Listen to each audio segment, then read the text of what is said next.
எல்லாம் வல்ல ஆண்டவராகிய அருட்பெருஞ்சோதி ஆண்டவர் முன்னிலையில் வள்ளல் பெருமானுடைய தனிப்பெருங்கருணையில் இயங்குகின்ற இந்த நெசப்பாக்கம் தொண்டு மன்றத்தினுடைய அடியார் பெருமக்கள் அனைவருக்கும் என்னுடைய வணக்கத்தை கூறிக்கொண்டு இன்றைய தொடர் சிந்தனை வள்ளல் பெருமானுடைய திருவொற்றியூர் அனுபவம் அமைகிறது. அதனுடைய தொடர்ச்சியில் சென்ற மாதத்தில் நாம் பெருமானுடைய திருவொற்றியூர் அனுபவத்தில் எப்படி ஒரு பொதுமை அனுபவம் அவருக்கு அடிப்படையாக அமைவதற்கு பெருமான் இங்கே உரையச் செய்கின்றான் என்பதை அடிப்படையாக கொண்டு நாம் சிந்தித்தோம். வள்ளல் பெருமானை இங்கே தொடங்கிய காரணத்தாலோ என்னவோ திருவான்மியூர் மருந்தீஸ்வர பெருமானுடைய ஆலயத்திலும் அருட்பெருஞ்சோதி அகவல் விரிவுரை சனிக்கிழமைகளில் தொடர்ந்து என்னால் பெருமானுடைய திருவருளை அனுபவிக்க முடிகிறது. அதாவது அருட்பெருஞ்சோதி அகவல் மருந்தீஸ்வரர் ஆலயத்தில் பொதுவாக சைவ சமயம் சார்ந்த சொற்பொழிவுகள் தான் தொடர்ந்து நடந்து வந்தது. ஆனால் தற்பொழுது அடியார்கள் சில வேண்டுகோள்களை வைத்து வள்ளல் பெருமானையும் சிந்திக்க ஏற்பாடு செய்தார்கள். அந்த வகையில் நமக்கு அருட்பெருஞ்சோதி அகவல் சிந்தனை மருந்தீஸ்வர பெருமானுடைய ஆலயத்திலேயும் நிகழ்வதுதான் ஒரு பெரிய வளர்ச்சியாக அதுவும் நாம் எல்லாம் இந்த காலத்திலேயும் இப்படி இருக்கிறது என்பதாக நினைத்து வருத்தப்படாமல் இருக்க பெருமான் அருள் பாலித்திருக்கிறார். ஆனால் அங்கே என்ன என்று கேட்டால், இந்த வள்ளல் பெருமானுடைய விஷயத்தை பேசக்கூடாது வைத்த அந்த மனநிலையை அதாவது அதை தெளிவுபடுத்த வேண்டும் என்றுதான் இப்பொழுது அங்கே சொற்பொழிவை நேரடியாக அந்த பாடத்துக்குள் அருட்பெருஞ்சோதி அகவலுக்குள்ளே போக முடியாமல் மனநிலையில் சைவத்திற்கு அல்லது சைவம் என்று சொல்வதை விட சைவ அனுபவத்தில் வந்த அருளாளர்களுடைய அனுபவத்தை ஒட்டி வள்ளல் பெருமான் எப்படி உங்களுக்கு தெளிவாக வருகிறார் என்பதையெல்லாம் அங்கே சொல்ல வேண்டிய அடிப்படை இருக்கிறது. ஆதலினால் அது கொஞ்சம் விரிவாக இப்பொழுது தொடங்கி இருக்கிறது. நாம் இங்கே வள்ளல் பெருமானுடைய அனுபவத்திலே ஏதாவது ஒரு வகையில் ஈடுபடுத்தி கொண்டிருக்கின்ற அடியார் பெருமக்கள் நீங்கள். அதனால்தான் இங்கே நான் பேசுவதில் ஏதாவது சிறுமை இருந்தால் கலையும் என்பதற்காகத்தான் மாதம் ஒரு முறையாவது இந்த மண்டபத்தில் நாம் நிற்க வேண்டும் என்பதாக அமைத்து கொண்டிருக்கின்றேன். இன்றைக்கு வள்ளல் பெருமானுடைய அனுபவத்தை சென்ற மாதத்தில் நாம் சிந்தித்ததை நீங்கள் தொடர்ச்சியாக மனத்தில் வைத்து கொண்டால், இன்றைக்கு செய்ய வேண்டியது அவர் ஏன் இந்த திருவொற்றியூர் பகுதியில் இந்த நாம சங்கீர்த்தனம் என்பதாக அல்லது மந்திர விளக்கம் என்பதாக ஏன் நிறைய விஷயங்களை பேசுகிறார். அந்த சிக்கல் தீர்ந்தால் மந்திரம் பற்றிய அனுபவம் நமக்கு ஒரு தெளிவாகும். இப்போ பிரச்சனையே என்ன அப்படின்னு கேட்டால், சிவே நம அப்படின்னு சொல்கிறதா நமச்சிவாய சொல்கிறதா, சைவத்துக்குள்ளேயே இது பிரச்சனை. அதை தாண்டி மந்திரம் அப்படிங்கிறது வள்ளல் பெருமான் அருட்பெருஞ்சோதி மகா மந்திரத்தை தனியாக சொல்கிறதுக்கான காரணம் அந்த மாதிரி ஒரு மனநிலையில் நாம் அதை பார்த்தா திருவருட்பாவினுடைய அந்த பகுப்பு முறையில் 2ஆம் திருமுறையில் இருக்கிற திருவொற்றியூர் அனுபவங்களில் இருக்கிற முக்கியமான விஷயங்கள் எல்லாம் உங்களுக்கு அந்த தெளிவு அமையும். இன்னும் திருவொற்றியூர் பெருமான் யாருன்னா எழுத்தறியும் பெருமான்னு பேர் அவர்கள். உங்களுக்கு தெரியும், படம்பக்கநாதர் இதெல்லாம் போக எழுத்தறியும் பெருமான் என்று திருவொற்றியூர் பெருமானுக்கு பெயர். அது இந்த 2ஆம் திருமுறையில் 20வது தலைப்பாக எழுத்தறியும் பெருமாள் மாலை என்பதாகவும் வள்ளல் பெருமான் நமக்கு ஒரு 31 பாடல்களை எப்படி கந்தக்கோட்டை தெய்வமணி மாலை அமைக்கிறாரோ அது மாதிரி அமைக்கிறார். எழுத்தறியும் பெருமான் மாலை. கந்தக்கோட்டை பெருமானுடைய தெய்வ மணிமாலை போல எழுத்தறியும் பெருமாள் மாலை என்பது முதல்ல முருகப்பெருமானை பாடி பிறகு அங்கே திருவொற்றியூர் பெருமானை அதை நீங்கள் சிவலிங்கம்னு சொல்லக்கூடாது. அது சிவலிங்கம் கிடையாது. அதுதான் அதில் படம்பக்க நாதர். அங்கே சிவலிங்கமாக நீங்கள் எழுதுனீங்கன்னா என்னென்னு எழுதுவீங்க? ஒற்றி பெருமான் அப்படி தான் சொல்லுவோம். ஆனால் அது சிவலிங்கம் கிடையாது. அது எது? பாம்போட புற்று. பாம்போட புற்று தான் இப்போ சிவலிங்கமாக சொல்லப்படுகிறது. அதில் இருக்கிற இறைவன், அங்கே இருந்து ஆட்சி செய்கிற இறைவனுக்கு பழைய காலத்து பெயர் எழுத்தறியும் பெருமான். அதை இந்த மாதுவட்டான்னு ஒன்று சொல்லுவாங்க, உங்களுக்குலாம் தெரியும். பழைய புராணங்களில் மாதுவட்டான்னு ஒருத்தன், அவன் தான் இலங்கையிலேயும் உங்களுக்கு ஆட்சி செஞ்ச வரலாறுலாம் மகாவம்சத்துக்கெல்லாம் அவன் தான் ரொம்ப பழமையான அரசனாக நமக்கு வருவான். அந்த காலத்தில் பெருமானுடைய அந்த வரி விதிக்கிற விஷயம் திருவொற்றியூருக்கும் வருகிறது. இந்த வரலாறு உங்களுக்குலாம் தெரியும்னு நினைக்கிறேன். திருவொற்றியூருக்கு வரி விலக்கு உண்டு. இந்த வரலாறு உங்களுக்கு தெரியணும். வரி விலக்குனா இப்போ நம்ம டேக்ஸ் கட்டுறோம்ல, அந்த வரி இல்லை அப்படிங்கிறது வரலாறு. திருவொற்றியூர் நீங்களாக அப்படிங்கிறத எழுதணும் அப்படிங்கிறது அந்த ஆணை ஓலையில் பெருமானே கீறி அதை எழுதினான் அப்படிங்கிறது திருவொற்றியூர் கோவில் தல வரலாறு. இதனால பெருமானுக்கு எழுத்தறியும் பெருமான் அப்படின்னு ஒரு பேரு அப்படிங்கிறது வரலாற்று புராண ரீதியாக வந்த விஷயம். ஆனால் நமக்கு வள்ளல் பெருமானுடைய அனுபவ வரலாற்றை பார்க்கும்போது எழுத்தறியும் பெருமான் அப்படின்னா வள்ளல் அந்த திருவொற்றியூர் படம்பக்கநாதர்கிட்ட எல்லா எழுத்தும் அடங்கிடுது. அதுக்கு மேலே நீங்கள் எழுத்து ரீதியாக மந்திரம் சொல்லக்கூடாது, அப்படி சொல்கிற நிலை வராது அப்படிங்கிற மாதிரி ஒரு விஷயம் தெரியுது. இதுதான் அடிப்படை. இப்போ இன்னைக்கு என்ன இப்போ சொல்கிறாருன்னு அப்படி கேட்டால், இப்போ அதை எப்படிலாம் தெரிஞ்சு, அதாவது முதல்ல நாம் சொல்கிறது உலகத்தில் எழுத்து, அதுக்கப்புறம் சொல்லு, அதான் மந்திரம், பதம், வண்ணம். அத்துவாவில் 6ல் இந்த 3 சொல் உலகம். மந்திரம், பதம், வண்ணம். அதுக்கு அப்புறம் இந்த 3 வந்த பிறகு உங்களுக்கு அனுபவ ரீதியாக வரும்போது கடவுளுக்குரிய மந்திரம். அந்த மந்திரத்தை கடந்த பிறகு இது எல்லாம் அடங்குற நிலை வரணும். இது எல்லாம் அடங்குற நிலை வந்தால் எழுத்து அறியும் பெருமான் அப்படிங்கிற விஷயம் முடிவாகும். அதுக்கப்புறம் நீங்கள் என்ன பண்ணணும்னு கேட்டிங்கன்னா, இதே முறையில் மந்திரம் வராது. அதனால் அதுக்கப்புறம் தான் அருட்பெருஞ்சோதி அருட்பெருஞ்சோதி தனிப்பெருங்கருணை அருட்பெருஞ்சோதிங்கிறதுக்கான முழுமையாக எழுத்து விஷயங்கள்லாம் மறைஞ்சி பெரிய பரம்பொருளோடு சேர்ந்து அனுபவிக்கிற அனுபவம் என்பதாகவே மந்திரம் வருது. அதனால தான் வள்ளல் பெருமான் அதை மகா மந்திரம் சொல்கிறார். மந்திரம்ன்றதுக்கு மகா மந்திரம்னா பெரிய மந்திரம்னு அர்த்தம் இல்லை, மந்திர விஷயமா இல்லாத ஒன்று அப்படின்னு அர்த்தம் அதுக்கு. அதாவது சாதாரணமாக மந்திர விஷயமாக பேசுகிற மாதிரி இல்லாமல் பெரிய விஷயமாக இருக்கிற ஒன்று அப்படிங்கிற மாதிரி இப்போதைக்கு நாம் இந்த முன்னுரையை வச்சு தான் இனிமேல் நீங்கள் விளக்கமாக என்னென்னலாம் அதில் பிரச்சனை இருக்குதுங்கிறத பற்றி நான் இப்போ சொல்ல போகிறேன். ஆனால் முன்னுரை தான் என்ன அப்படின்னு கேட்டால், எழுத்து என்பதாக வருகிற மந்திரங்கள் எல்லாம் அடங்குகிற இடம் என்பதாக திருவொற்றியூர் தல வரலாறு வள்ளல் பெருமானை வைத்து தெரிய வருகிறது. இதுதான் இப்போதைக்கு அடிப்படை. இதுக்கு முன்னாடி நான் சொல்லியிருப்பேன், என்ன திருவாரூரில் எல்லா விஷயங்களும் அடங்குகிறது. என்ன விஷயம் அடங்குது? மண்தலம், பிரிதிவி சம்பந்தமான எல்லா கலைகளும் ஒடுங்குகிற இடம் திருவாரூர் அப்படின்னு ஒரு விஷயம் அனுபவத்தில்.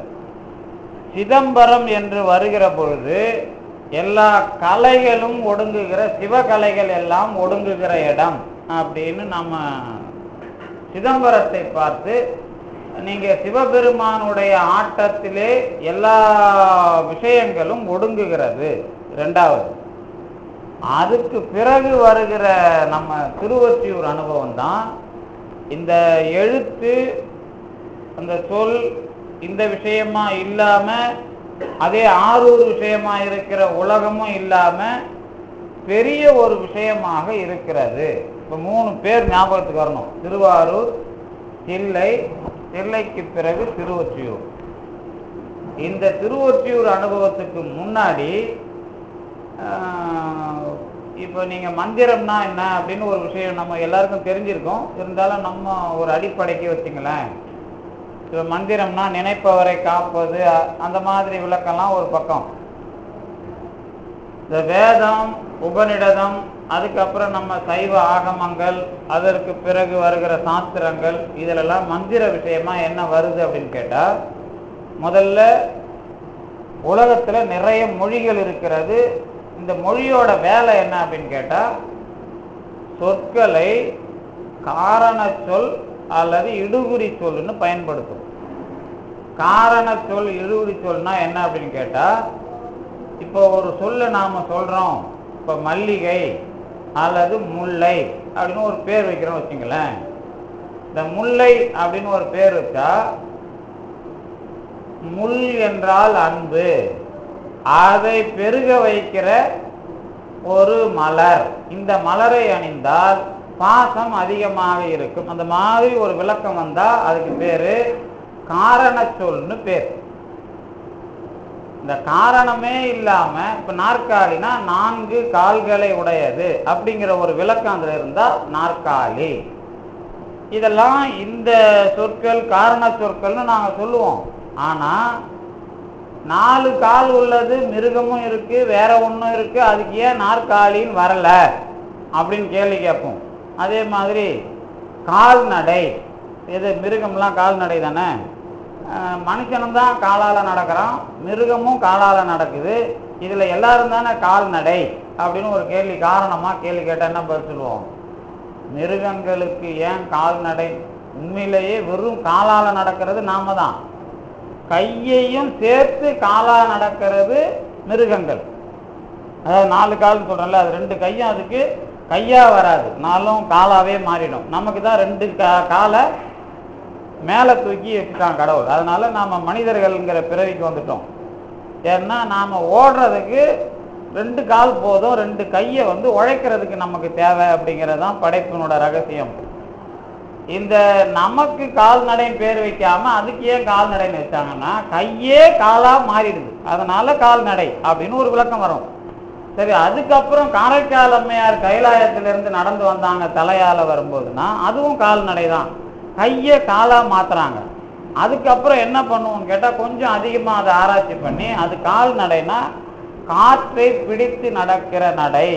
காற்றை பிடிக்கிறதுனால மூலாதாரத்தில் இருக்கிற அந்த அவங்களுக்கு ஆற்றல் கைலாயம் என்கிற தலை உச்சியில் அனுபவப்பட்டது தான் காலால் காரைக்கால் அம்மையார் நடந்தார் அப்படிங்கிற விளக்கம் அப்படின்னு கொஞ்சம் விரிவாக எழுதுவோம்.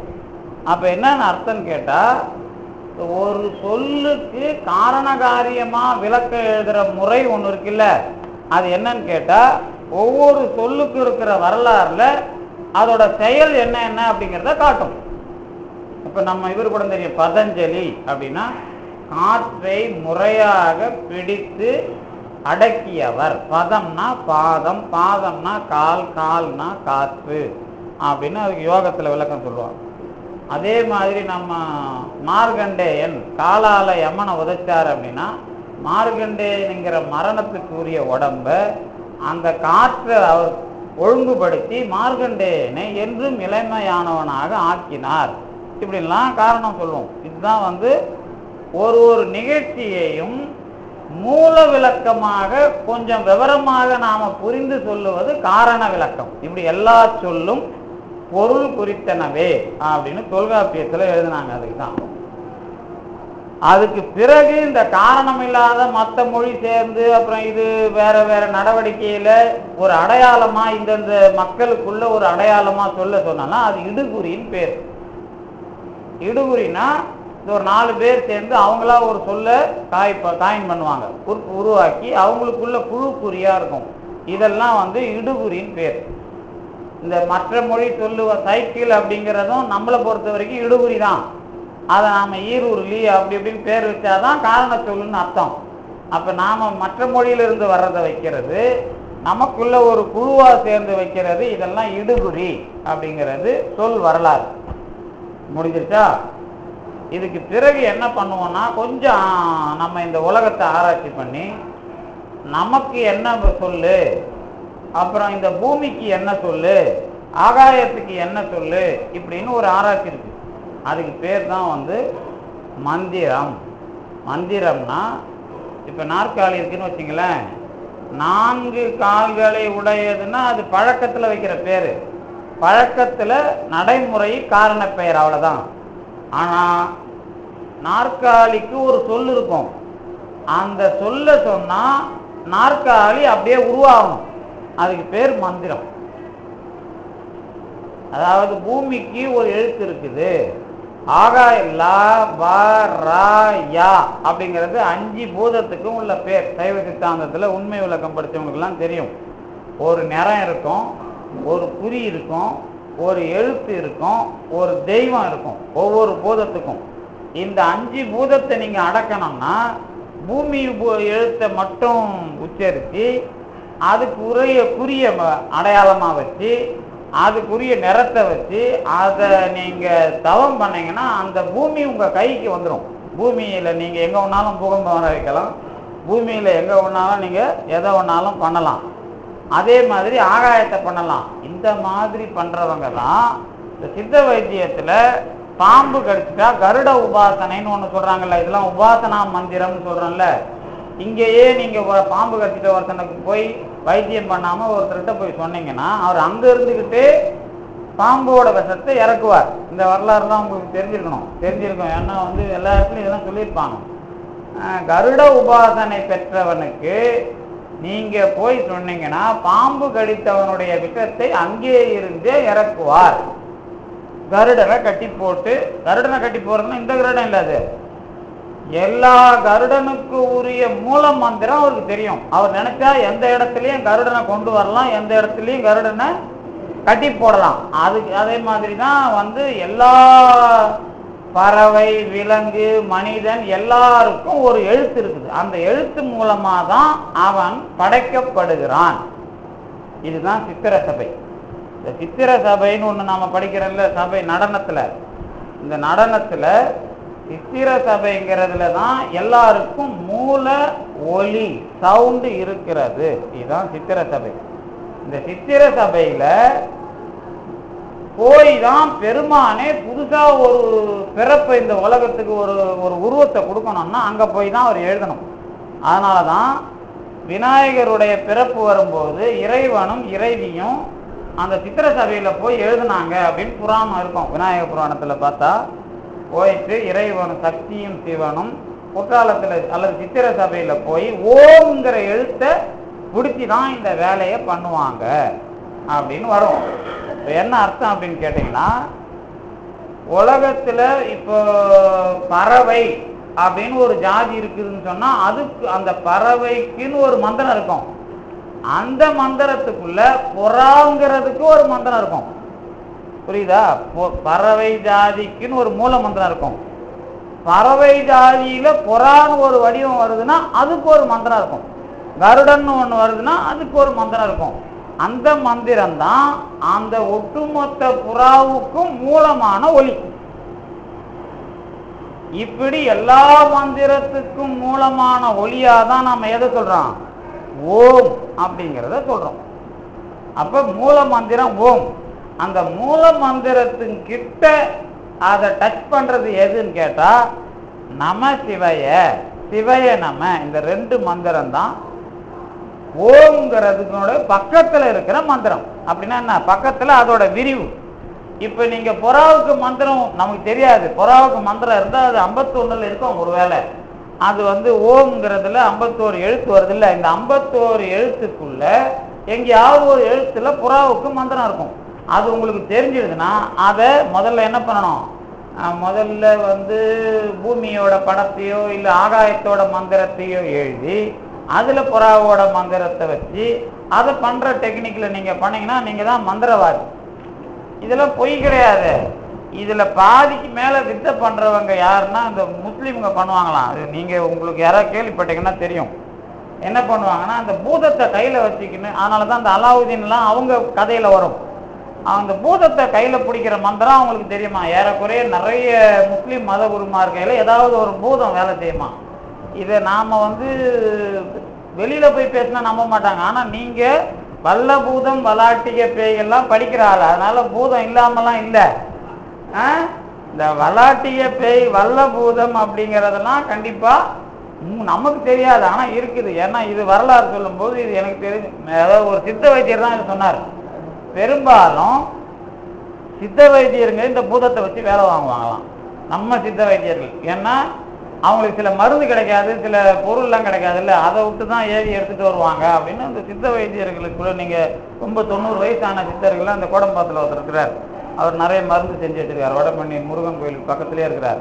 80-90 வயசு ஆயிடுது அவருக்கு. அவர் நிறைய பழைய காலத்து மருந்து இப்போல்லாம் அப்போ செய்யும்போது 5000 ரூபாய்க்கு செஞ்ச மருந்து இப்போ 5 லட்சம் ரூபாய்க்கு வேலை சொல்கிறார். அவர் அந்த அளவுக்கு நிறைய மருந்து வச்சிருக்காரு. அவர் கேன்சரை நீக்க முடியும், எல்லாத்தையும் நீக்க முடியும்னு மருந்து வச்சிருக்காரு.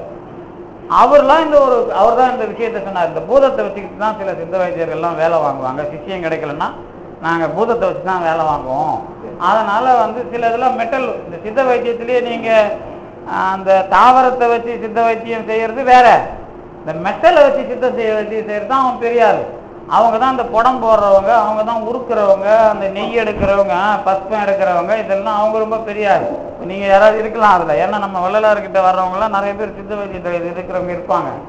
இது எதுக்கு நான் சொல்ல வந்தேன் அப்படின்னு கேட்டால், இதெல்லாம் தான் மந்திர வித்தை. இதெல்லாம் ஒரு அடிப்படை மந்திர வித்தை. இதில் நான் அடிக்கடி ஒன்று சொல்லுவேன், 2 விஷயமா பிரிஞ்சுக்கணும். சித்த வைத்தியர்கள் அப்படின்னா இந்த நம்ம உடம்புல இருக்கிற மெட்டல் ஃபார்மை பார்க்கறது ஒரு முறை, அந்த பயோபிசிக்ஸை பார்க்கறது ஒரு முறை. பயோபிசிக்ஸை பார்க்கறது தான் தாவரவியல் அடிப்படையை விலங்கியல் அடிப்படையை பார்க்கறது ஒரு முறை. இதில் ஒரு உதாரணம் சொல்கிறேன்னா, இப்போ மாலை கண் இருக்குது, ரொம்ப நாளாக கண் சரியாக வரலை அப்படின்னா அவங்களுக்கு ஒரு வைத்தியம் சொல்லுவாங்க. என்ன வைத்தியம்னா, நல்ல ஆட்டு கல்லீரலை வாங்கிட்டு ஆட்டு கல்லீரை நல்லா கிழிச்சு அதுக்குள்ளே சுண்ணாம்பை வச்சு அதை சுட்டு அதுக்கப்புறம் அதை எடுத்து சாப்பிட்டா 35-45 நாளில் கண்ணு இருக்கிற நோய் எல்லாம் போயிடும். இது சித்த வைத்தியத்தில் சொல்கிறதில்லை, இது பழக்க முறை வைத்தியம். கான்ஃபரன்ஸில் கிராமத்திலே வச்சுருப்பாங்க. அதே மாதிரி சிலந்தி பூச்சிக்கு உலகத்தில் எங்கேயுமே இந்த சிலந்தி மாதிரி காலில் நூல் நூலாக போகும். அதுக்கு எந்த வைத்தியமும் உலகம் முழுக்க கிடையாது. அதுக்கு 5 விஷம் அவரை இலையை வச்சு அது கூட இன்னும் 2 பொருளை வச்சு அதை இந்த 10 காசு 20 காசு அந்த காலத்துக்கு பித்தளை காசை தேய்ச்சி வச்சு அதை மருந்தாக்கி அதை கட்டினால் ஒழி அது தீராது. அப்படிங்கிறதெல்லாம் பழக்க முறை வைத்தியம். இப்போ இதெல்லாம் என்ன அப்படின்னு கேட்டிங்கன்னா, இந்த பொருளை ஆராய்ச்சி பண்ணுற முறை, பொருளை ஆராய்ச்சி பண்ணுற முறையில் இவ்வளோ விஷயம் இருக்குது. இதுவே நமக்கு பிரமிப்பாக இருக்குதுன்னு சொன்னால், இதை தாண்டி கொஞ்சம் எழுத்த வச்சே வேலை வாங்குறது.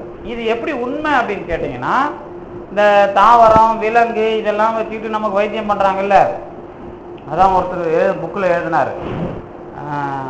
எழுதும்போது என்ன எழுதினாருன்னா, யோக சிகிச்சையில் தான் அவர் எழுதுறாரு. என்ன எழுதுறாருன்னா, எந்த காலத்திலையும் விலங்குகளுக்கு தேவையில்லாத சாப்பிட தெரியாது, எல்லா நேரத்துலையும் சாப்பிடாது. அது எப்போ பசி எடுக்குதோ அப்போ தான் போய் சாப்பிடுமா. சாப்பிடல விலங்குகள், இதில் பறவைகள்லாம். மனுஷன் மட்டும்தான் 24 மணி நேரமும் எதை கிடைச்சாலும் முழுங்குறான் அப்படின்னு அந்த யோக சிகிச்சை சுந்தரம் மாஸ்டர் எழுதுறது. நான் சொல்கிறது 50 வருஷத்துக்கு முன்னாடி பெங்களூரில் சுந்தரம் மாஸ்டர் எழுதின புக்கிலெல்லாம் இந்த விஷயம் இருக்கும். அந்த புக்கெலாம் கிடைக்காது. ஏன்னா நம்ம ஆளுங்க தான் வைத்தியத்தை தரக்குறைவாக நம்மளை எப்படியாவது நோயாளியாக வச்சுருக்கணுங்கிறதுக்காக பண்ணுற வைத்தியம் வந்ததுனால நிறைய உண்மையான நூல்கள்லாம் இப்போ நமக்கு கிடைக்காது. அதனால் அவர் அதை தெளிவாக ஒரு விஷயம் எழுதினார். தாவரம் விலங்குக்கு இருக்கிற அறிவு கூட நமக்கு அந்த அறிவை தாண்டி தான் வந்தோம். ஆனால் அதுங்க வேலைக்கு தேவையானதை சாப்பிட்டு அடுத்த வேலையை பார்க்குமே தவிர மனுஷன மாதிரி 24 மணி நேரமும் கிடைச்சதை சாப்பிடாது அப்படிங்கிற உண்மையை அவர் எழுதினார். இப்போ நீங்கள் இந்த மாதிரி பார்த்து கற்றுக்கிறது வேற. இதை தாண்டி இதுக்குள்ளே இருக்கிற உண்மையை எந்தெந்த பொருளில் எந்தெந்த தன்மை இருக்குது அப்படிங்கிறத நமக்கு இப்போ நீங்கள் இப்போ இந்த புறா இருக்குதுன்னு வச்சுங்களேன். இப்போ நிறைய வாங்கி அதை சேர்த்து வச்சு அப்புறம் செரிக்கும். சில சித்த வைத்தியர்கள் என்ன பண்ணுவாங்க, அந்த குடலுக்குள்ளே இருக்கிறத எடுத்து பண்ணுவாங்க. ஏன்னா அதுக்குள்ளே ஒரு கெமிக்கல் ரியாக்ஷன் ஆகி அதில் ஒரு மருந்து உற்பத்தி ஆகிருக்கும். இப்போ நம்ம வாயில் எச்ச வச்சு சாப்பிட்டோன்னா அது விஷமாயிருக்கும். நாம் இது வாயில் எச்ச வச்சு இது அரிசி வச்சுக்கிட்டு நீங்கள் தூங்கிட்டு அடுத்த நாள் துப்புனீங்கன்னா அது விஷம். அதை கோழி சாப்பிட்டா செத்து போயிடும். ஆனால் அந்த பறவைகள் அது இதெல்லாம் வச்சு சாப்பிடுது இல்லை, இதெல்லாம் உயிர் காக்கிற மருந்தாக மாறுதுன்னு சொல்கிறது ஒரு முறை. இதை தாண்டி இந்த சித்தர்கள் விஷயமா வரும்போது ஒரே ஒரு இடைவெளி இருக்குது. அது என்னன்னு கேட்டால், ஒரே பொருளில் எல்லாத்தையும் பண்ணுவாங்க அவங்க. யாரு? இந்த மஞ்சக்காமாலைக்கு கீழா நெல்லியில் இருக்குது, இதெல்லாம் இருக்குதுங்கிறதுலாம் சித்த வைத்தியம் தான். அதை தாண்டி சித்தராகவே சில பேர் இயங்குவாங்கல்ல, அவங்க என்ன பண்ணுவாங்கன்னா, நீங்கள் கொண்டு போய் இந்த சுக்கு காப்பியை கொடுத்தா கூட அதை மருந்தாக மாற்றி கொடுப்பாங்க. இந்த மருந்தாக மாற்றி கொடுக்கறதுக்கு எது மூலம்னு கேட்டிங்கன்னா, அந்த மந்திரம் தான் மூலம். எந்த மந்திரம்? ஒவ்வொரு பொருளுக்கும் இருக்கிற மந்திரம் தான் அதுக்கெல்லாம் மூலம். அப்ப இந்த மந்திரத்தை தெரிஞ்சிக்கிறது அப்படிங்கிறது எப்படி வரும்னு கேட்டா, நாம இங்க இருந்து போய் ஒன்று ஒன்றா கத்துக்கிட்டு போனா நாம எங்கேயாவது நின்றுடுவோம். நாம போக போக பெருமான் நமக்கு இதெல்லாம் நம்ம கிட்ட இதெல்லாம் கையில இருக்குதுங்கிற மாதிரி காட்டி கொடுப்பான். இதுதான் விஷயம். நான் சொன்ன ரெண்டு வேறுபாடு வரலாறு தெரியணும் உங்களுக்கு. என்ன வரலாறுனா, ஒன்று இதுக்குள்ள போய் மாரடிச்சு அங்கங்க போய் அதுலேயே காலத்தை ஓட்டுறது ஒரு ரகம். ஆனா எல்லாவற்றுக்கும் தலைவராய கடவுள்கிட்ட போய்கிட்டே இருக்கும்போது நடுவில் இந்த விஷயம்லாம் தானா உங்க கையில வந்திருக்கும். இவங்க தான் சரியான விஷயத்த பண்ணுவாங்க. அவங்க பண்ணாக்கா அது எங்கேயாவது போய் முட்டிக்கிட்டு இருக்கும். இது சாதாரண செயல்முறை வரலாற்றுக்கும் அருள் உலகத்துல போறதுக்கு வரலாற்றுக்கும் உள்ள இடைவெளி. அந்த வரலாற்று இடைவெளியை கொஞ்சம் அப்படியே வள்ளல் பெருமான்கிட்ட வந்தா இந்த மந்திரம்லாம் எங்க போய் அடங்குது அப்படிங்கிறதுக்கு தான் எல்லா மந்திரத்தையும் எதில் வச்சிருக்கிறாரு? இந்த திருவொற்றியூர் பதிகத்தில் வச்சிருக்கிறார். திருவொற்றியூர் பதிகத்தை எடுத்தீங்கன்னா 5-6 பதிகத்துக்கு மேல நாம என்னென்னலாம் மந்திரம் உயர்வானது நினைக்கிறோமோ அந்த மந்திரத்தை எல்லாம் பேசியிருப்பார். இப்ப நமக்கு ஒரு மந்திரம் இருக்கும். எல்லா மனிதர்களும் படைக்கப்படுவதற்கு உள்ள மந்திரம் ஒன்று உண்டு. மந்திரத்தை தான் என்ன பண்ணுவாங்கன்னா, இந்த பில்டிங் கன்ஸ்ட்ரக்ஷன் பண்ணவங்க ப்ளூ பிரிண்ட்னு சொல்றோம்ல, ப்ளூ பிரிண்ட் தான் மந்திரம். ப்ளூ பிரிண்ட்னா இந்த கட்டடம் கட்டுறதுக்கு இப்படி செவர் வைக்கணும், இப்படி கால் எழுப்பணும் அப்படின்னு ஒன்று எழுதுறோம்ல, இதே மாதிரி அது தாளில் இருக்கும். நிஜத்துல வந்துட்டா கட்டடம். அதே மாதிரி மனுஷனுக்கு எது ப்ளூ பிரிண்ட்னா, நீங்க படிச்சிருப்பீங்க நமசிவாய அப்படிங்கிறது தான் ப்ளூ பிரிண்ட் நமக்கு.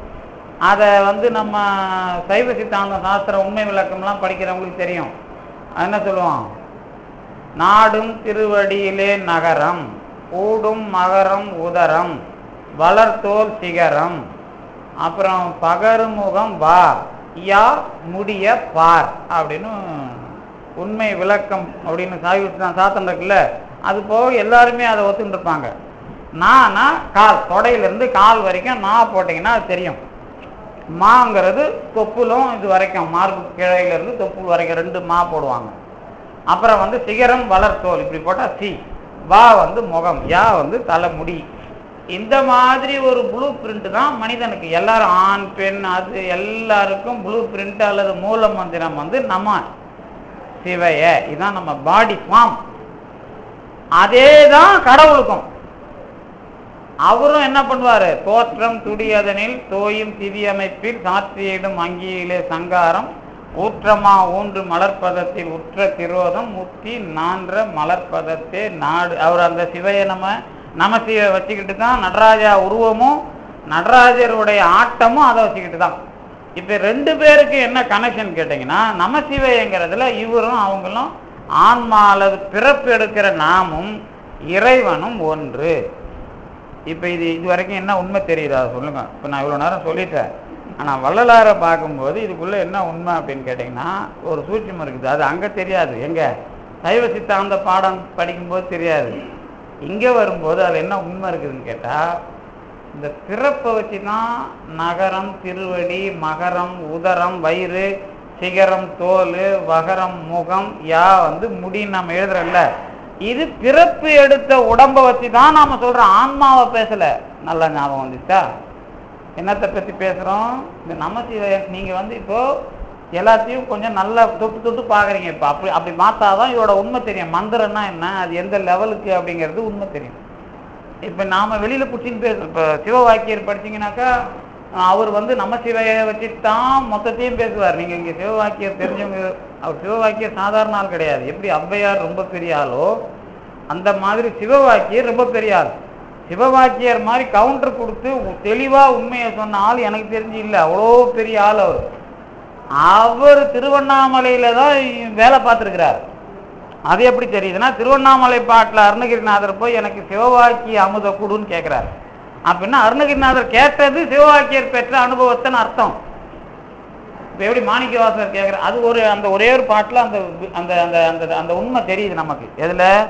திருவண்ணாமலை பதிகத்தை பார்த்தீங்கன்னா அந்த ஒரு உண்மை தெரியும். என்ன உண்மை? சிவவாக்கிய அமுதே எனக்கு குடு அப்படின்னா என்ன அர்த்தம்னா, இவர் குருவா அவரை கேட்குறாருன்னு அர்த்தம். அப்போ வந்து சிவவாக்கியர் சாதாரண ஆள் கிடையாது. அவர் இந்த நமசிவாயத்தை வச்சு தான் எல்லாத்தையும் பாடுவார். அது என்ன அர்த்தம்னா, நீ முதல்ல நமசிவாயத்தில் உண்மையாக வாடா பிறப்பு எடுத்துவேன், அதுக்கப்புறம் உனக்கு உள்ள தள்ளிட்டு போவான் கடவுள் அப்படிங்கிறது அதுக்கு அர்த்தம். ஆனால் அவங்க என்ன பண்ணுவாங்க, சிவவாக்கியரை பாடுறவங்க நமசிவாயத்தை தவிர வேற எதுவும் சொல்லக்கூடாது, நம்மகிட்ட சண்டைக்கு வருவாங்க. புரியுதா உங்களுக்கு? அதுதான் நாட்டு நிலவரம். அதுதான் இப்போ இருக்கிற பிரச்சனை. வள்ளலாருக்கும் நமக்கும் இருக்கிற பிரச்சனையும் அதுதான்.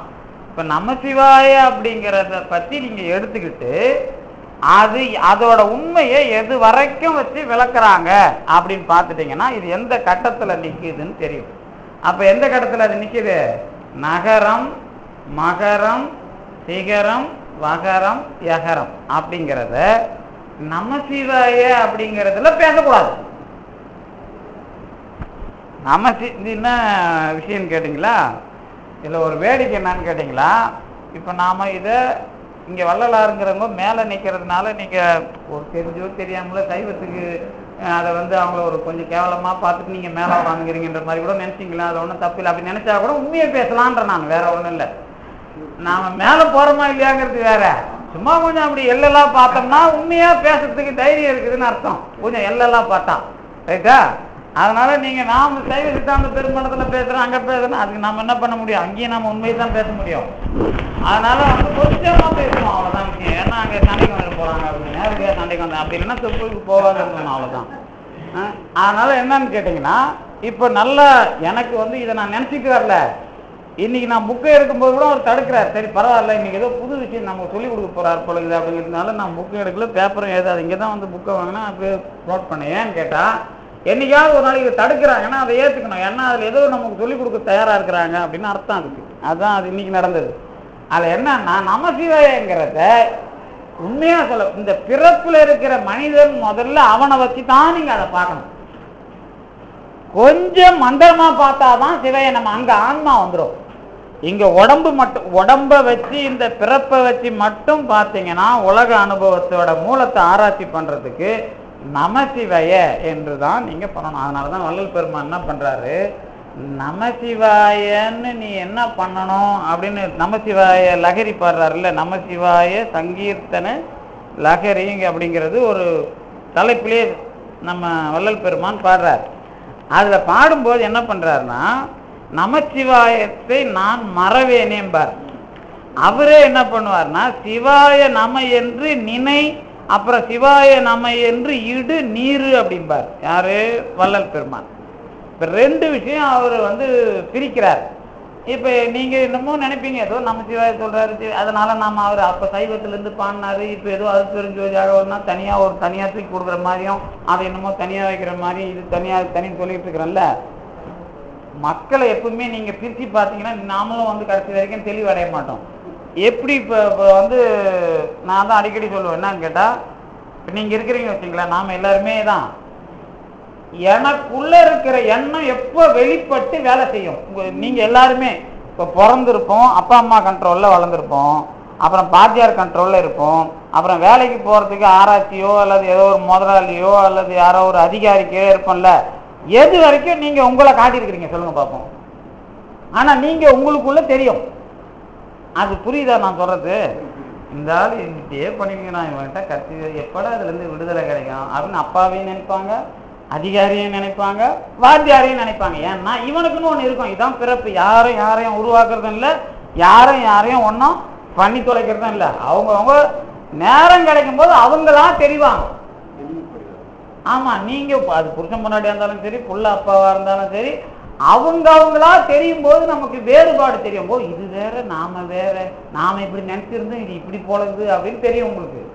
எப்போ அவங்க காட்ட வர்றாங்களோ அது வரைக்கும் உலகியல நாம பொறுத்துட்டு இருக்கிறோம்ல. அந்த மாதிரி அருள் உலகம் கொஞ்சம் கொஞ்சமா எதை எதை வெளிப்படுத்திக்கிட்டு வருது. அந்த பிறவி மேன்மை அடையும் போது எதுல வந்து நிக்குதுன்னு பார்க்கணுமே தவிர அதை தப்புன்னு சொல்லிட்டாரு இதை ரைட்டுன்னு சொல்லிட்டாருலாம் பண்ணா அது நம்ம தப்பு. அதனாலதான் இப்ப நீங்க அருட்பெருஞ்சோதி தனிப்பெருங்கருணைக்குள்ள நமசிவாய இருக்குதா இல்லையான்னு கேட்டா என்ன சொல்லுவீங்க? எப்படி இருக்குதுன்னு கேட்டா என்ன சொல்லுவோம்? சின்ன உதாரணம் தான், உங்களுக்கு இதுலயே மடங்கிடுவாங்க. அருட்பெருஞ்சோதி தனிப்பெரு பூர்ணடிகள் எழுதுற மாதிரி சொல்லலை நான். அவர் சும்மா அது வேற ஒண்ணு எழுதுவாரு, இதுல அது இருக்குது அதுல இது இருக்குதுன்னு. அது இல்லை. இது வந்து அருட்பெருஞ்சோதி அருட்பெருஞ்சோதி தனிப்பெருங்கருணை அருட்பெருஞ்சோதி வந்துட்டா அந்த ஆன்மா இந்த உலகம் முழு இறைவனை போல வியாபகம் அடையுது. அங்க நமசிவாய இல்லைங்கிறது உண்மைதான். ஏன்னா இந்த உடம்பு காட்சிப்படும் போது மட்டுமே நமசிவாய இருக்கும். அப்ப ஆனா இந்த உடம்ப நம்ம அழிக்கல, நமசிவாய உள்ள இருக்குது, அது இதுல கரையுது, அவ்வளவுதான் விஷயம். அப்ப அடுத்தது சிவைய நம்ம வரும்போதுதான் அப்புறம் சிவசண்முகம் ஏன் வருது. இந்த சிவசண்முகத்தையும் வேணாங்க ஏன் வள்ளல் பெருமான் போறாரு. ஏன்னா அருணகிரிநாதர் வரைக்கும் சிவசண்முக சொல்றாங்க, ஆனா காட்டி கொடுக்கல. எதை? அருட்பெருஞ்சோதியே அனுபூதின்ற பேர்ல சொல்றாரு யாரு? அருணகிரிநாதர். ஆனா அது அருட்பெருஞ்சோதிங்கிற மந்திரமா சொல்ற வேலை அவர் வேலை கிடையாது, அவர் அனுபவிக்கிற வேலை தான் அவருக்கு. அதனால நாம இப்ப இதுக்குள்ளெல்லாம் உள்ள புகுந்து அனுபவத்தை ஏத்துக்கினாதான் ஓஹோ பெருமான் இத கொள்கையா சொல்ல வர்றது வேலை. கொள்கையா சொல்ல வரும்போது இப்ப நான் சொல்லிட்டு போனது நீங்க நாளைக்கு எல்லாருக்கும் தெரியுமா? ஒரு ஆள் மட்டும் அப்படியே வரிக்கு வரி எழுதி எனக்கு காட்டுறாருன்னு வச்சுங்க, அவருக்கு பேர் கொள்கையாளர்னு பேர். புரிஞ்சிக்கிறது ஒரு மெத்தடு. எனக்கு இது புரிஞ்சுதுன்னா அது 5 நிமிஷத்துல மைண்ட்ல ஏறி போயிடும். ஆனா யாராவது ஒருத்தர் அதை வரிக்கு வரி எழுதுறாரு அப்படின்னு சொன்னா அந்த மாதிரி எழுதி காட்டுற வேலை வள்ளலாருடைய வேலை. எந்த சிக்கலும் இல்லாம எழுதி காட்டணும். அது மரணமில்லா பெருவாழ்வுனா இந்த ஸ்டெப்ல இப்படி இப்படி அதுல இந்த வேலை இது நடக்குது, இப்படி இப்படி போகுது, இதுக்கு என்னென்ன பேரு அப்படின்னு ஒண்ணு விடாம முழுசா எழுதி காட்டின வேலை வள்ளல் பெருமானுடைய வேலை. ஆனா இதுக்கு எல்லாரும் தயாரா இருப்பான்னு சொல்லி அருணகிரிநாதர் வந்தாதான் இதை பண்ண முடியும். தாய்மானவர் வந்தாதான் அதுக்கப்புறம் இதை பண்ண முடியும். ஆனா தாய்மானவர் தான் வேடிக்கையா அடிப்பார். கல்லாதவன் தான் நல்லவன்வார், படிக்காதவன் தான்பா நல்லவன். என்ன கேட்டா இதுதான் உயர்ந்துதான், என்ன கேட்டா அது சாமர்த்தியமா உயர்ந்ததுன்னு பேசிடுவேன், இது கெட்டதுன்னா சாமர்த்தியமா கெட்டதுன்னு பேசிடுவேன், அது என்னால முடியும்.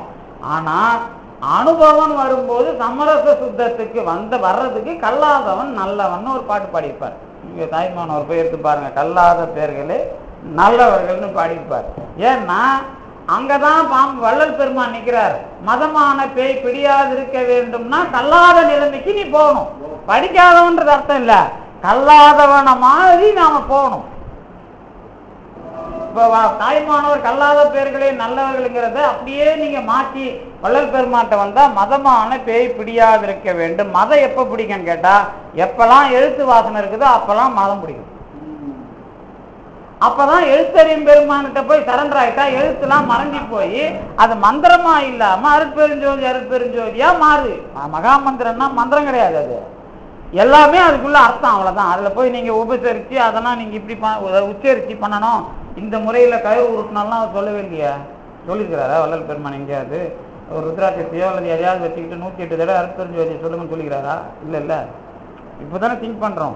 அதாவது வள்ளல் பெருமான் எங்கேயும் அருட்பெருஞ்சோதி அகவலை நீங்க உருட்டிக்கிட்டு இருக்குன்னு சொல்லலையில்ல. ஆனா அருட்பெருஞ்சோதிங்கிற மகா மந்திரம் நினைவுல இருக்கணும்ன்றார். ஏன்னா நீ அதுல இருந்து விலகிறியா இல்லையான்னு பாத்துக்கோ, அந்த விஷயத்துக்கும். அதனாலதான் இந்த திருவொற்றியூர் விஷயம் வரும்போது நமசிவாயத்தை மறவேன்னு சொல்லிட்டு சிவைய என்பதை நினை அப்படிங்கிறார். மறக்கலன்னு ஒண்ணு சொல்றாரு, நினைன்னு ஒண்ணு சொல்றாரு. இந்த மறக்கல, நான் மறக்கலைங்கிறது நினைக்கிறதுங்கிறதுக்கு என்ன வித்தியாசம்? இதுதான் வாழ்க்கை போராட்டம், இதுதான் நான் மேல வர்றது. இப்போ நான் அங்க இருந்து இங்க வரேன்னு வச்சுங்களேன், வரும்போது எனக்கு இருக்கிற எல்லா பிரச்சனையிலையும் மூளையில வரும். எம்பா சொற்பொழிவுக்கு தானே போற, கொஞ்சம் இதெல்லாம் விட்டுட்டு கொஞ்சம் நிம்மதியா போயேன். அங்க போனா நீ புக்கை படிச்சுன்னு போகணும், பேச போறத அதையும் விட்டு ஊர்ல இருக்கிற எல்லா பிரச்சனையும் இங்க வந்து இறங்குற வரைக்கும் இருந்தா அப்புறம் என் மனம் எப்படி சுத்தமா இருக்கும்? சுத்தமா இருக்காது. அதுக்கு யார் கஷ்டப்படுறா? பெருமான் கஷ்டப்படுவார். இந்த பையன் மனசை கொஞ்சம் தொடச்சி கிடிச்சு நம்ம அப்படி இப்படி இங்கே வந்த பிறகு உட்கார வச்சு அம்மா மூலமாக ஒரு பிஸ்கட்டை கொடுத்து இங்கே மைண்டை இங்கே கொண்டு வந்தால் தான் அதுக்கப்புறம் வள்ளல் பெருமான் ஏற்ற முடியும். அப்படின்னா என்ன அர்த்தம் அப்படின்னு கேட்டால் இதெல்லாம் சின்ன விஷயம் இல்லை. ஏதோ வர்றோம், நம்ம டீ குடிக்கிறோம், ஒரு பிஸ்கட் சாப்பிட்றோம் இல்லை, அதுக்குள்ளே பெருமான் இவ்வளோ வேலையை பண்ணி நம்ம மூளையை கொஞ்சம் பெயிண்ட் அடிப்பார், அது அந்த கேப்பை பயன்படுத்திட்டு. அப்போ இதெல்லாம் இவ்வளோ விஷயத்தை நீங்கள் அனுபவிக்கிறீங்கன்னு சொன்னாதான் ஓ நமசிவாயனா என்ன சிவாய நம்ம என்னன்னு தெரியும். ஒவ்வொன்றுத்துக்குள்ள இருக்கிற புள்ளிக்குள்ள இருக்கிற கடவுள் வேலை தெரியறது தான் இந்த மந்திர வேலை. மந்திர வேலைன்னா இந்த மந்திரத்தை தாண்டி இந்த மந்திரத்துக்கு நான் அனுபவத்துக்கு வந்தேன் அப்படின்னு சொல்றது. இப்ப நமசிவாயங்கிறத பத்தி மட்டும் ஒரு தெளிவா சொல்லிட்டேன். என்ன சொல்லிட்டேன்? உடம்ப வச்சுக்கிட்டு நீங்க பாக்குற எல்லா வேலையும் நமசிவாய், அவ்வளவுதான், முடிஞ்சு போய். இந்த சிவய நமன் வரும்போது இதுல சைவத்துலதான் எல்லா விளக்கமும். சீனா அதை வந்து சிவாய நம்மெல்லாம் இழுத்து ஏற்றி இறக்கிலாம் படிக்கக்கூடாது. சிவய நம, இவ்வளவுதான். சிவாய நமன் சொன்னீங்களாலும் அது மந்திரம் கிடையாது. அதுல ஏதோ குறை மந்திரமா நினைச்சிட்டு சிவாய நமன் சொன்னீங்கன்னா குறை வந்துடும். மந்திரமா நினைக்காம சிவாய நமன் சொன்னீங்கன்னா ஏதாவது ஒண்ணு கிடைக்கிறது கிடைச்சிடும். இப்போ எப்படி படித்தவன் தப்பு பண்ணா அதிக பாவம் வந்துடும். இப்போ நம்ம கோயிலுக்குள்ள போறோம்ல, கோயிலுக்குள்ள போகும்போது நம்ம பாவத்தை தொலைக்கு தானே போறோம். ஆனா அங்க போய் நிறைய பாவம் பண்ணிட்டு வருவோம். அங்க போய் நாம ஒரு 100% வினை எடுத்து போனா 200% வினையோட வெளியே கோயில இருந்து வந்துட்டு இருப்போம். ஏன்னா அங்க பண்ற பாவத்துக்கு வேல்யூ அதிகம். அதனால நம்ம கோயிலுக்கு போயிட்டு யாரும் சுத்தமாலாம் வரது கிடையாது. அவனா நான் எழுதி தருவாரு. ஏன்னா யாரையும் மறைக்காமலோ யாருக்கும் தொல்லை இல்லாமலோ எந்த குற்றம் இல்லாமலோ அங்க வர்றவங்க பெண்களை பார்க்காமலோ இவன் ஆண்களை பார்க்காம நம்ம தான் இப்படி சொல்லுமே, அங்க பெண்கள் அநாகரிகமா வரக்கூடாதுங்க. சரி அநாகரிகமா வந்துட்டாங்க, நீ ஏங்க அதுக்குள்ள போனீங்க, இப்படி எல்லாம் கேள்வி கேட்பேன்ல. இதெல்லாம் பாவத்துலதான் வருமே தவிர எதுவும் புண்ணியத்துலாம் வந்து சேராது. கோயிலுக்கு போயிட்டு வெளியே வருகிற யார் ஒருவரும் பாவத்தை அதிகமாக கொண்டு வருகிறாரே தவிர குறைக்க மாட்டார் என்பது என்னுடைய தெளிவான கருத்து. அதை ஒன்றும் சந்தேகமே இல்லை. போனா போகுதுன்னு உங்களுக்கு ஒன்னா நாங்க குறைச்சி கொடுப்போம், அவ்வளவுதான். ஆமா, அதனாலதான் நீங்க அதுக்கேண்டா போறேன்னு சித்தர்கள் சொன்னாங்க, வேற ஒண்ணும் இல்லை. ஏன்னா நாம பண்ண தெரியாது. அதனாலதான் கோயிலுக்கே ஏன் கும்பாபிஷேகம் பண்றான், கல்லாப்பிழை கருதாப்பிழை தெரியாம பண்ணிட்டு தான் நான் அவங்க கும்பாபிஷேகம் பண்ணி உட்காந்துக்கிறோம்.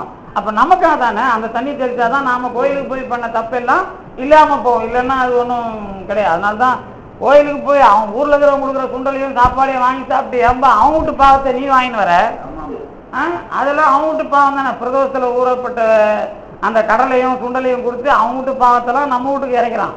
அப்ப அவனும் வாங்குறான் இவனும் வாங்குறான், நல்லவனுக்கு கொடுக்கலன்னா அவனும் பாவி ஆயிடுவான். கொஞ்சம் இதுல டிஃபிகல்ட் நிறைய இருக்குது. அதனால தான் கடவுள் எவ்வளவு அழகா நின்றுட்டு வேலை பார்க்கறாரு தெரியும். எவ்வளவு கஷ்டமாவும் வேலை பார்க்கறாரு, எவ்வளோ அழகா வேலை பார்க்கறாருங்கிறது அப்பதான் தெரியும். கோயிலுக்கு போய் சும்மா சுண்டல்லையே உங்களுக்கு புரிஞ்சிடும். சுண்டல் கொடுக்கறது நல்லவனுக்கு போய் சேர்ந்தா அவன் சுண்டல் கொடுத்ததுக்கு புண்ணியம் உண்டு. அவன் பாவத்தை சுண்டல் வாங்குறான். நல்லவனா இல்லாதனால இவன் பாவத்தையும் அவன் வாங்குறான். பெருமான் எப்படி டேலி பண்றான் பாருங்க. அதனால நீங்க ஏதாவது ஒரு வழியில பாவத்தை தான் நாம வியாபாரம் பண்ணிட்டு இருக்கிறோம் அப்படிங்கிறது அதுல தெரியுது இல்ல. இந்த விஷயம் எல்லாமே இந்த நமசிவாயக்குள்ள அடங்கிடும். இவ்வளவு விஷயமும் வரலாறும் திருவாரூர்லயும் தில்லையிலையும் அடங்கணும். ஆனா தில்லையில ஒரே ஒரு நீங்க மனசுல வச்சீங்க, அது பின்னாடிதான் உடையும். எப்படின்னு கேட்டா தில்லையிலேயே நம்ம எல்லாத்தையும் பார்ப்போம். அப்படிதான் வள்ளல் பெருமானும் பார்த்திருக்காரு. தில்லையை போய் ஒழுங்குபடுத்தணுங்கிறது தான் அவரோட எண்ணம். முடியாததுனாலதான் பெருமானுக்கு 2 வேலை முடியல. அதாவது வள்ளல் பெருமானுக்கு குறை இல்லை. அது நீங்க ஆராய்ச்சி பண்ணி எப்பாவது பதில் எனக்கு சொன்னாலும் பரவாயில்ல.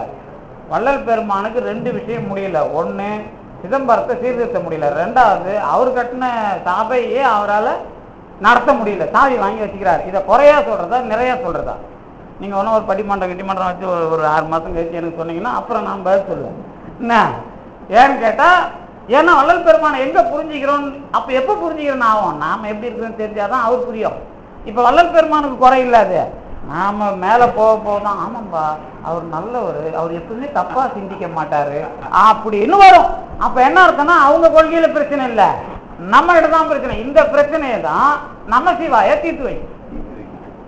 அதனாலதான் நீ நமசிவாயத்தை நான் மறக்கல, அப்புறம் சிவாய நம்ம என்று நினைன்னு சொல்றதெல்லாம் இதுல இருந்து அதுக்கு தாவறது.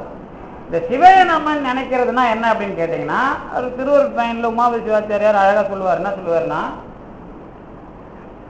நான் முதலா ஓதில் அருள் நாடாது, சி முதலா ஓது நீ சென்று குறித்து அப்படின்பார். நமசிவாயன்னு சொன்னீங்கன்னா அருள் என்னைக்கும் வராதுப்பா, உனக்கு வரவே வராது. நான் முதலா ஓதில் அருள் நாடாது, அதான் அதுக்கு அர்த்தம். திருவருட் பயன் நீங்க போய் எடுத்து பார்க்கலாம். சாஸ்திரத்துல 14 மெய்கண்ட சாஸ்திரத்துல அது ஒண்ணு. திருவருட் பயன்கிறது ரொம்ப பேசிக்கானது. அது உமாபதி சிவாச்சாரியார் சாதாரண ஆள் கிடையாது. யார் உமாபதி சிவாச்சாரியார்? உங்களுக்கு அதையும் கொஞ்சம், ஏன்னா நம்ம விசாலமா தானே சிந்திக்கிறோம். அதனால நீங்களும் வேறுபாடு இல்லாம பார்க்கணும்ல. அதனால உமாபதி சிவாச்சாரியார் தாங்க நடராஜரை கொண்டு போய் ஆதீனத்துக்குள்ள வச்சவர், வேற யாரும் வைக்கல. நடராஜரை கும்பிட்டதுனால இவரை தூக்கி வெளியே போட்டாங்க. யார? உமாபதி சிவாச்சாரியார. இந்த உமாபதி சிவாச்சாரியாரால தான் திருவாவடுதுறை ஆதீனத்துக்குள்ள நடராஜர் போனார். இல்லாட்டா நடராஜர் கிடையாது. நீங்க ஒன்னும் எழுதி வச்சீங்க. இந்த வரலாறு சித்தர் சிவபிரகாசர் வரலாறு படிச்சாதான் தெரியும், எல்லாருக்கும் தெரியாது. அது சித்தர் சிவபிரகாசர் யாருன்னா சாதாரண ஆள் கிடையாது. இந்த சைவம் வீர வள்ளல் பெருமான் வரலாறுலையும் வீரசைவம் உண்டு. குமாரதேவர் மடத்துக்கு போய் தான் அங்க ஒரு 15 நாள் தங்குறாரு. விருத்தாசன குமாரதேவர் மடம். தெரியுமா? வரலாறுல கேள்விப்பட்டிருப்பீங்களான்னு எனக்கு தெரியாது. குமாரதேவருங்கிறது சாதாரண ஆள் கிடையாது. மைசூரில் மகாராஜாவாக இருந்து பதவி வேணான்ட்டு இங்கேயே சித்தரானவர். விருத்தாசலத்தில் குமாரதேவர் மடம், அங்கெல்லாம் போய் தான் வள்ளல் பெருமான் போறாரு. அதனால தான் வள்ளல் பெருமானுடைய தத்துவத்தில் ஒரு இடத்துல சூன்ய சிம்மாசனம் வரும். அதனால தான் அங்கே ஒரு இடம் சின்னதாக நீங்கள் வள்ளல் பெருமான் பயன்படுத்தின பொருள்கள் உள்ள ஒரு சின்ன திண்டுலாம் இருக்கும் பாருங்க, அதெல்லாம் அந்த சூன்ய சிம்மாசனத்தோட அடையாளம். இதுக்கு போனால் தான் அடுத்தது பெருவெளி விஷயத்தை பேச முடியும். இதெல்லாம் இது வெளிப்படையாக தெரியாது. இதுக்குள்ளே இருக்கிற அடையாளத்தில் கொஞ்சம் கொஞ்சம் நாங்கள்லாம் ஸ்மெல் பண்ணுவோம், அவ்வளோதான். இதில் என்ன அப்படின்னு கேட்டிங்கனாக்கா, இந்த வீரசைவ மடங்களுக்கு சரியாகவும் சித்தர் சிவபிரகாசர் தில்லையில் நடராஜர் அபிஷேகத்தை முஸ்லீம் நிறுத்திட்டான். நாயக்க மன்னன் காலத்தில் முஸ்லீம் அங்கே ஒரு மயிலூர் ராயப்பன் இருந்து என்ன பண்ணிட்டான், நடராஜருக்கெல்லாம் பண்ணாதீங்க, இவர் அங்கே வைஷ்ணவ சார்பில் ஒரு ஆள் அமைச்சர் சொல்லி வைகுந்த பெருமாளுக்கு மட்டும் பண்ண, நடராஜரை தூக்கி அவர் ஒன்றும் பண்ணாதன்ட்டான். அப்போ இது போய் திருவாவடுதுறை ஆதீனத்தில் எல்லாரும் போய் சொல்கிறாங்க, இந்த சித்தர் சிவபிரகாசர் வரலையரையும் திருவாவடுதுறை மடம் போட்டு கொடுக்காது. திருவாவடுதுறை ஆதீனம் நமக்கு இருக்கிற பொக்கிஷங்களில் திருவாவடுதுறைக்கு போனால் நிறைய புண்ணியம். ஏன்னு கேட்டிங்கன்னா அங்கே சாதாரண இடம் இல்லை. சித்தர் சிவபிரகாசர் வேலை பண்ணது, திருமாளிகை தேவர், அப்புறம் திருமூலர், அப்புறம் திருஞான சம்பந்தர், முருகனை கேட்டு தான் அங்கே பணம் வாங்கினது. இதெல்லாம் அங்கிருந்து தான் நடந்தது. அங்கே தான் பெரிய மூல அனுபவம்னா நீங்கள் திருவாவடுதுறைக்கு போனீங்கன்னா நடக்கும். அது அவ்வளோ பெரிய விஷயங்களுக்கும் அது இடம் திருவாவடுதுறை. அங்கே ஒரு வட்டம் போட்டு குகை நமச்சிவாயர்னு ஒருத்தர் உட்கார விட்டாங்க. யாருன்னா சிவபிரகாசருடைய மாணவர் தான் அவர். அந்த உமாபதி சிவாச்சாரியருடைய மாணவர் அந்த பரம்பரையில் ரெண்டாவது மாணவர் யார்? குகை நமச்சிவாயர். அவங்க என்ன பண்ணிட்டு அவர் ஒரு வட்டம் போட்டு நீ இங்கேயே உட்காரு, வெளியே போகக்கூடாது, நீ இங்கே இருந்துகிட்டே எல்லாருக்கும் பண்ணுன்னு சொல்லிட்டு போயிட்டார் திருவாவடுதுறையில். இந்த மனுஷன் என்ன பண்ணிட்டாரு, இவருக்கு சந்தேகம். குரு கிட்ட கேட்குறாரு, போப்போ உனக்கு ஸ்டூடெண்ட் ஒருத்தன் வருவான் மாணவர், அவங்ககிட்ட இதெல்லாம் உனக்கு புரிஞ்சிடும் போன்ட்டு அவர் யாத்திரை போயிட்டார், சதுரகிரிக்கு போயிட்டார். அப்போ இவர் என்ன பண்ணுறாரு, அந்த நம்ம கும்பகோணம் திருவாரூர்ல இருந்து தான் சித்தர் சிவபிரகாசர் வர்றார். அவர் தான் இந்த குகை நமச்சிவாயருக்கு எல்லாத்தையும் புரிய வைக்கிறார். ஆனால் சித்தர் சிவபிரகாசர் தான் வெளியே போகிறவர், இவர் வட்டத்துக்குள்ளேயே இருக்கிறவர். குகைன்னா ஒரு வட்டம் போட்டு அங்கேயே உட்கார வச்சுட்டாங்க. இவர் நம்ம சிதம்பரம் பக்கத்தில் போய் இருந்து நடராஜர் உமாபதி சிவாச்சாரியார் மடத்து வழியாக தான் அங்கே இருந்துக்கிட்டே நடராஜரை அங்கே வழிபட வைக்க வேலை பார்க்குறாரு. அங்கே ஒன்றும் பண்ண நடக்கலை, அங்கேருந்து அமைச்சர் கேட்கல, நேராக வேலூர் போகிறார். வேலூரில் அங்கே ஒரு வீரசைவன் அமைச்சர் கர்நாடகாவிலேருந்து இருக்கிறான்னு கேள்விப்பட்டு அவனுக்காக தலையில் லிங்கத்தை கட்டிக்கிட்டு போகிறார். இவர் சைவர் தான், நடராஜர் வழிபாடு உள்ளவர். ஆனால் தலையில் லிங்கத்தை கட்டினா வீரசைவம், அவ்வளோதான் விஷயம். வீரசைவம்னா ஒன்றும் இல்லை, நடுவில் யாரும் புரோக்கர் இல்லாமல் உங்கள் இறைவனை நீங்களே கையில் வச்சு வழிபடுறது தான் வீரசைவம். இதுதான் அடுத்த வள்ளலாருக்கு முன் ஸ்டெப்பு. அதாவது நம்ம உள்ளே இருக்கிற இறைவனை வேற யாரும் தீபம் காட்டாம நீயே எடுத்து வச்சு ஆத்மநாதனை வழிபடுவது தான் வீரசைவம். இதுதான் அடிப்படை. அது இந்த லிங்கத்தை தலையில வச்சுக்கிட்டு போறார் யாரு? சித்தர் சிவபிரகாசர் போறார். அவன் வீரசைவன் உள்ள விடும். அதுக்கப்புறம் வறண்டு போகுது, மழையை பெய்ய வைக்கிறார். நிறைய மழை பெஞ்ச உடனே அதை நிறுத்த சொல்லி சொல்றாங்க. அந்த மழையில இவர் நடராஜர் டான்ஸ் ஆடுறார். யாரு?